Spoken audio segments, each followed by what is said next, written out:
Hello students, welcome to my desk. आज है date 29 अगस्त 2020। आज इस वीडियो में हम डिस्कस करेंगे कि आपकी सभी एग्जाम्स में करंट अफेयर्स से रिलेटेड आज की डेट से कौन कौन से क्वेश्चंस बन सकते हैं। तो पेन पेपर ऑन कर लीजिए और सभी इंपॉर्टेंट फैक्ट्स को नोट डाउन करते चलिए और वीडियो को अंत तक देखिए ताकि आपका कोई भी इंपॉर्टेंट फैक्ट मिस ना हो। आपकी पहली अपडेट है आज की। हाल ही में किस देश के प्रधानमंत्री ने स्वास्थ्य कारणों के चलते इस्तीफा दिया है? जापान, न्यूजीलैंड, पाकिस्तान या आयरलैंड? आपका राइट ऑप्शन है इसमें जापान। देखिए, जापान के प्रधानमंत्री थे शिंजो आबे। इन्होंने हाल ही में स्वास्थ्य कारणों के चलते इस्तीफा दे दिया है। शिंजो अपने कार्यकाल में 8 साल इन्होंने पूरे किए और वे जापान के सबसे अधिक समय तक रहने वाले प्रधानमंत्री बने। शिंजो आबे का कार्यकाल सितंबर 2021 था, परंतु उन्होंने पहले ही इससे इस्तीफा दे दिया। बात कर लेते हैं जापान की। जापान की राजधानी है टोक्यो। सम्राट हैं नारुहितो। जनसंख्या है यहाँ की लगभग 133 मिलियन और मुद्रा है येन। इतना आपको इस क्वेश्चन में से याद रखना है। नेक्स्ट अपडेट है आज की आपकी।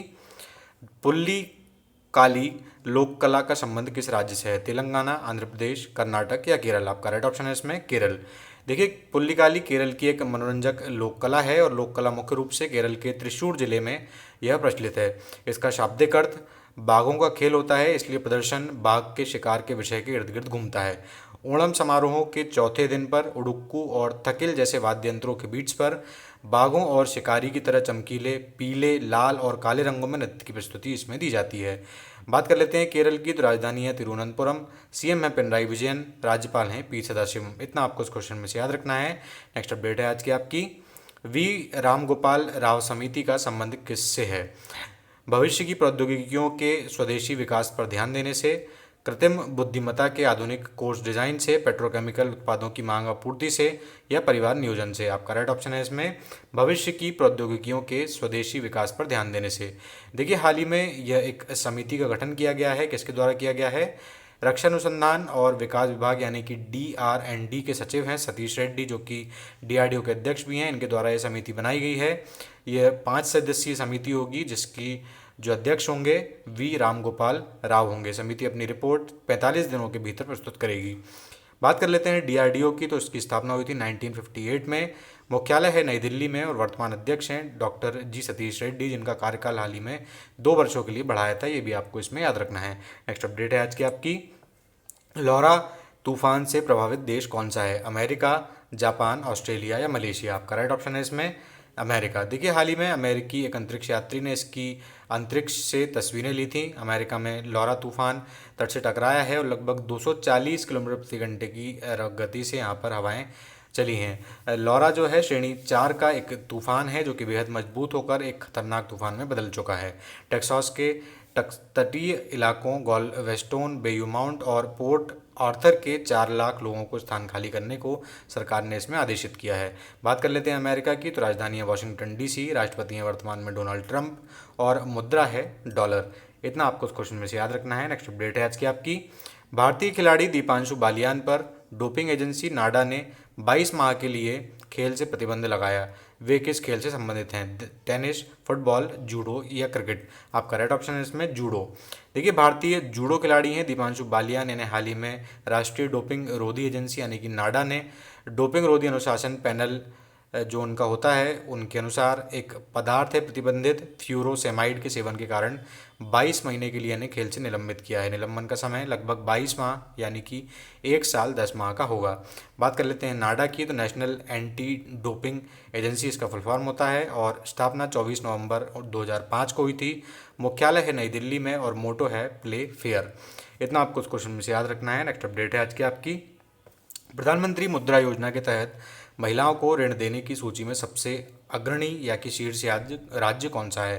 केरल, दिल्ली, महाराष्ट्र या तमिलनाडु? आपके ऑप्शन हैं। आपका राइट ऑप्शन है इसमें तमिलनाडु है। देखिए, वित्त मंत्रालय के द्वारा हाल ही में राज्यसभा में ये आंकड़े प्रस्तुत किए गए हैं कि तमिलनाडु जो है प्रधानमंत्री मुद्रा योजना के तहत महिलाओं को ऋण देने की सूची में सबसे अव्वल है। इसके बाद में पश्चिम बंगाल और कर्नाटक का स्थान आता है। वित्त मंत्रालय के द्वारा जो आंकड़े पेश किए गए हैं उसके अनुसार प्रधानमंत्री मुद्रा योजना की शुरुआत के बाद से महिला उधारकर्ताओं के लिए लगभग 4.78 लाख करोड़ रुपए के लगभग 15 करोड़ ऋण वितरित इसमें किए जा चुके हैं। बात कर लेते हैं प्रधानमंत्री मुद्रा योजना की। तो 2015 में गैर कॉरपोरेट छोटे और सूक्ष्म उद्यमों को ऋण प्रदान करने के लिए प्रधानमंत्री मुद्रा योजना की शुरुआत की गई थी। इस योजना के तहत 10 लाख रुपए तक के ऋण इसमें प्रदान किए जाते हैं, जिसमें कि 3 प्रकार के ऋण होते हैं: तरुण किशोर और इस प्रकार का एक और ऋण होता है, जैसे कि प्रधानमंत्री मुद्रा योजना के अनुसार दिया जाता है। ऋण क्षेत्रीय ग्रामीण बैंकों, वाणिज्यिक बैंकों, लघु वित्त बैंकों और गैर वित्तीय बैंकिंग वित्तीय निगमों और सूक्ष्म वित्तीय संस्थानों के द्वारा प्रदान इसमें किए जाते हैं। इतना आपको इस प्रश्न में से याद रखना है। नेक्स्ट अपडेट है आज की आपकी, विश्व उर्दू सम्मेलन 2020 का आयोजन कहाँ किया गया? कराची में, नई दिल्ली में, लाहौर में या लखनऊ में? आपका राइट ऑप्शन है इसमें नई दिल्ली में। देखिए नई दिल्ली में हाल ही में national council for promotion of Urdu languages के द्वारा 2 दिवसीय विश्व उर्दू सम्मेलन का उद्घाटन सत्र आयोजित किया गया था। ये जो NCPUL है, भारत सरकार के मानव संसाधन विकास मंत्रालय यानी कि अब शिक्षा मंत्रालय, माध्यमिक और उच्च शिक्षा विभाग के अधीन एक स्वायत्त निकाय है। यह 1996 यानी कि 1996 में उर्दू लैंग्वेज के प्रसार के लिए राष्ट्रीय नोडल एजेंसी के रूप में स्थापित किया गया था। शिक्षा मंत्री ने उद्घाटन सत्र को संबोधित किया है और घोषणा की है कि उर्दू लेखकों और साहित्यकारों को उर्दू के महत्वपूर्ण हस्तियों जैसे कि अमीर खुसरो, मिर्ज़ा गालिब, आगा हशर, राम बाबू सक्सेना और दयाशंकर नसीम जैसे साहित्यकारों के नाम के पुरस्कार अगले साल से देकर उर्दू परिषद द्वारा रचनात्मक सेवाओं के लिए प्रोत्साहित किया जाएगा। ठीक है, राष्ट्रीय उर्दू भाषा विकास परिषद के वर्तमान अध्यक्ष कौन है? डॉक्टर अकील अहमद। इन्हें भी आप याद रखेंगे। नेक्स्ट अपडेट है आज की आपकी, सर्वोच्च न्यायालय के हाल ही के एक फैसले के अनुसार SC एवं ST के वर्गीकरण की शक्ति किसे दी गई है? प्रधानमंत्री, राज्य सरकार, पिछड़ा वर्ग आयोग या मानव अधिकार आयोग? आपका राइट ऑप्शन है इसमें राज्य सरकार को। देखिए राज्य सरकार को इसमें अभी शक्ति दी गई है। सर्वोच्च न्यायालय की 5 न्यायालयों की खंडपीठ बैठी थी, जिसमें कि राज्यों को केंद्र सूची में अनुसूचित जातियों और अनुसूचित जनजातियों को कमज़ोर से कमज़ोर को तरजीह देने के लिए उपवर्गीकृत किया जा सकता है, ऐसा इस बेंच ने फैसला किया है। इसके साथ ही बेंच ने 2004 के चन्हैया के फैसले के विपरीत विचार किया है। चन्हैया के फैसले में बेंच ने कहा था कि राज्यों को एक पक्षीय रूप से अनुसूचित जाति के वर्गों के वर्ग के भीतर एक वर्ग बनाने की अनुमति देना राष्ट्रपति सूची के साथ छेड़छाड़ करने के बराबर होगी।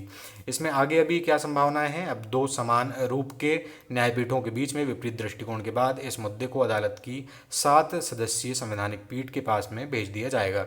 इतना आपको इस क्वेश्चन में से याद रखना है। नेक्स्ट अपडेट है आज की आपकी, प्रधानमंत्री जन धन योजना की शुरुआत कब हुई थी? 26 अगस्त 2014, 28 अगस्त 2015, 28 अगस्त 2014 या 29 अगस्त 2016? आपका राइट ऑप्शन है इसमें 28 अगस्त 2016। देखिए अभी हाल ही में इसको क्या हुआ है, 6 वर्ष पूर्ण हुए हैं। इसके कारण आपसे ये प्रश्न पूछा गया है। प्रधानमंत्री जन धन योजना की शुरुआत 28 अगस्त 2014 को हुई थी और इसका मूल उद्देश्य वंचितों को बैंकिंग की सुविधा, असुरक्षितों को सुरक्षा, जरूरतमंदों को आर्थिक मदद प्रदान करना है। साथ ही इसका मकसद किफ़ायती कीमत पर वित्तीय उत्पादों और सेवाओं की पहुंच को भी सुनिश्चित कराना है। प्रधानमंत्री मोदी ने बताया है कि PMJDY यानी कि प्रधानमंत्री जो यह योजना है जनधन योजना, इसके तहत अब तक 40.35 करोड़ बैंक खाते खोले गए हैं, जिसमें से लगभग 63.6% खाते लाभार्थी जो हैं इसके ग्रामीण इलाकों से आते हैं। इतना आपको इस क्वेश्चन में से याद रखना है। नेक्स्ट अपडेट है आज की आपकी, भारत से खाद्य आयात बढ़ाने के लिए किस देश ने एग्री ट्रेडिंग प्लेटफॉर्म एग्रीओटा विकसित किया है? कुवैत, ओमान, UAE, दुबई या कतर? आपका राइट ऑप्शन है इसमें दुबई, UAE। देखिए सऊदी अरब की कंपनियों से भारतीय किसानों को जोड़ने के लिए दुबई ने एग्रीकल्चर ट्रेडिंग प्लेटफॉर्म बनाया है। दुनिया भर में सप्लाई चेन अभी हाल ही में कोरोना वायरस के चलते बाधित हैं, जिसके कारण यह देश अपनी खाद्य सुरक्षा मजबूत करना चाहता है। इसलिए भारत के क्रॉप डेटा टेक्नोलॉजी के साथ में दुबई मल्टी कमोडिटी सेंटर से जुड़ा प्लेटफॉर्म एग्रीओटा विकसित किया है। इसके जरिए खाद्यान्न, दालें, तिलहन, फल, सब्जियां, मसाले व खानपान या स्वाद से जुड़ी हुई अन्य सामग्री की ट्रेडिंग व्यापारियों के द्वारा की जा सकेगी। इतना आपको इस प्रश्न में से याद रखना है। चलते हैं उस प्रश्न की ओर जो आपको कल के लिए दिया गया था। 200 अरब डॉलर की संपत्ति रखने वाले विश्व के पहले शख्स कौन बने हैं? Bill Gates, Jack Ma, Elon Musk या जेफ बेजोस? आपका इसमें राइट ऑप्शन था जेफ बेजोस। देखिए अमेजॉन के ये CEO और संस्थापक हैं जेफ बेजोस। इनकी संपत्ति हाल ही में 200 अरब डॉलर की संपत्ति हो गई है और धरती पर ऐसा करने वाले पहले व्यक्ति बन गए हैं। कोरोना वायरस की वजह से टेक्नोलॉजी कंपनियों की संपत्ति में जमकर इजाफा हुआ है और इनकी संपत्ति लगभग बढ़ करके अब 204.6 अरब डॉलर हो गई है। ठीक है, आज के लिए आपका प्रश्न है, टिकटॉक कंपनी के CEO कौन थे जिन्होंने हाल ही में इस्तीफा दे दिया है? Johnny Wilkes, Andrew Simon, Kevin Mayer या रॉबर्ट विल्किंसन?